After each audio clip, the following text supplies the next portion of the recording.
ओम नमः शिवाय। मेरे शिव चैनल पर आप सबका स्वागत है। सबसे पहले तो आप सभी शिव भक्तों के चरणों में मेरा प्रणाम। बात करते हैं श्रावण मास में क्या विशेष सावधानियां शिव भक्तों को रखनी चाहिए जिनसे जाने अनजाने में कोई भी हमसे पाप ना हो और साथ ही हम हमारे स्वास्थ्य का भी ध्यान रख पाए।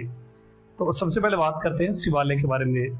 श्रावण मास में ऐसे व्यक्ति भी जल चढ़ाने आते हैं जो पूरा वर्ष कभी शिवालय में नहीं घुसते, वो भी श्रावण मास में आकर के जल चढ़ाते हैं।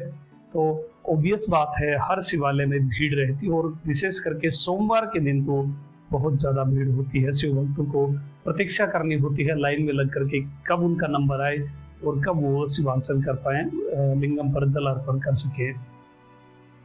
इस भीड़ में कुछ ऐसा होता है जिस पर ज्यादातर लोग ध्यान नहीं देते। कुछ सामग्रियां जो आप या अन्य शिव भक्त लेकर आए होते हैं शिव पूजा के लिए, इधर उधर बिखर जाती हैं। उनमें से एक है बिल्वपत्र। बिल्वपत्र यदि शिवालय में इधर उधर कोई पत्ता यदि आपको दिख रहा है तो तुरंत उठा करके उसे मस्तक से लगाइए। वो चढ़ाने योग्य है तो आप उसे धो करके पूरे लिंगम पर चढ़ा सकते हैं या फिर उसे साइड में रख लीजिए, जो निर्माल्य का स्थान है वहां रख लीजिए। किसी भी अवस्था में बिल्वपत्र के ऊपर आपका पैर नहीं पड़ना चाहिए, क्योंकि ऐसा बताया गया है कि बिल्व पत्र के ऊपर यदि आपका पैर पड़ता है तो आपके जितने भी पुण्य अब तक के हैं वो सारे नष्ट हो जाते हैं। इसलिए भूल कर भी बिल्व पत्र के ऊपर पैर नहीं रखना चाहिए। श्रावण मास में बहुत सारे शिव भक्त जो बिल्व अर्पण करना चाहते हैं, क्योंकि प्रकृति इस समय पूरे अनुग्रह पर होती है, बिल्व वृक्ष की बहुतायत होती है, विशेष आयोजन किए जाते हैं।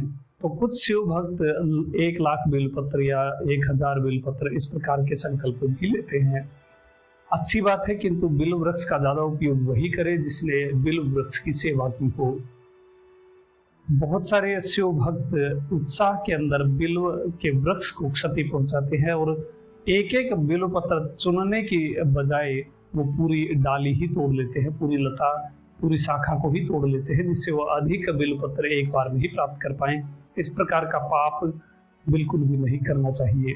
यदि आपको बिल्वपत्र चाहिए तो बिल्व वृक्ष को प्रणाम करके उसकी प्रदक्षिणा करके एक एक बिल्वपत्र आप चुन करके निकालिए, पूरी शाखा नहीं तोड़नी चाहिए। अब बात करते हैं श्रावण मास में स्वास्थ्य से संबंधित, क्योंकि श्रावण मास है, हर्ष उल्लास के साथ शिव भक्त शिवाराधन करना चाहते हैं, तो ऐसी स्थिति में बीमार होना अच्छी बात नहीं है। इसलिए रोगों से बचने के लिए कुछ विशेष सावधानियां जो हर एक शिव भक्त को पता होनी चाहिए, खास करके श्रावण मास में।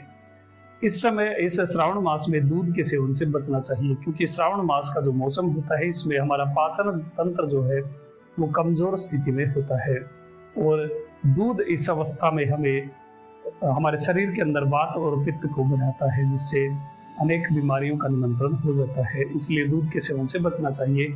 अब दूध का क्या करें? जिस प्रकार से हलाहल इसको ग्रहण करने के लिए कोई भी तैयार नहीं था, वो हमारे स्वामी ने ही ग्रहण किया। इसलिए जो अनिष्टकारी चीजें हैं वो हमारे स्वामी ही ग्रहण करते हैं। इसलिए श्रावण मास में दूध का उपयोग ज्यादा शिवलिंग पर किया जाता है। श्रावण मास में साग या हरी सब्जियां खाने से भी बचना चाहिए, क्योंकि अनेक प्रकार के इस समय वनस्पति पूरे अनुग्रह पर होती है। हर जगह जो वनस्पति से संबंधित कीट हैं वो उजागर होते हैं और सभी पत्तियां जितनी भी हरी सब्जियां हैं वो सब संक्रमित होती हैं, उन कीटों से व्याप्त होती हैं। इसलिए श्रावण मास में हरी सब्जियों से भी बचा जाता है। इसके जगह पर आप दाल का प्रयोग कर सकते हैं। विभिन्न प्रकार की जो दालें होती हैं उनको आप भोजन में प्रयोग कर सकते हैं। श्रावण मास में बैंगन खाने से भी बचना चाहिए। ये चीजें आपने सुनी होंगी अपने अराउंड में, किंतु इनके कुछ साइंटिफिक कारण भी होते हैं, आयुर्वेदिक कुछ कारण होते हैं।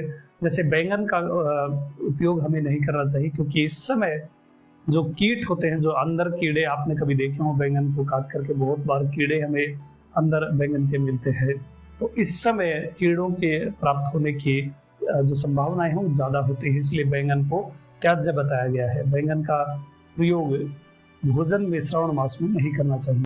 जो शिव भक्त नित्य निरंतर पूरे श्रावण मास में हर दिन शिव आराधना करना चाहते हैं या फिर कोई शिव साधना लेकर के बैठे हैं, पूर्ण शिवमय होना चाहते हैं, उन शिव भक्तों को श्रावण मास में प्याज और लहसुन का त्याग कर देना चाहिए, क्योंकि दोनों ही काम, क्रोध और आलस्य का बढ़ावा करने वाले होते हैं, प्याज और लहसुन। इसलिए साधना समय या फिर जो ये पूरा टाइम पीरियड, पूरा श्रावण मास आप शिवाराधन करना चाहते हैं तो इसमें प्याज लहसुन का त्याग कर देना चाहिए और बिना आलस्य के, बिना काम के, बिना क्रोध के आप पूर्ण शिव में होकर के शिव उपासना करें।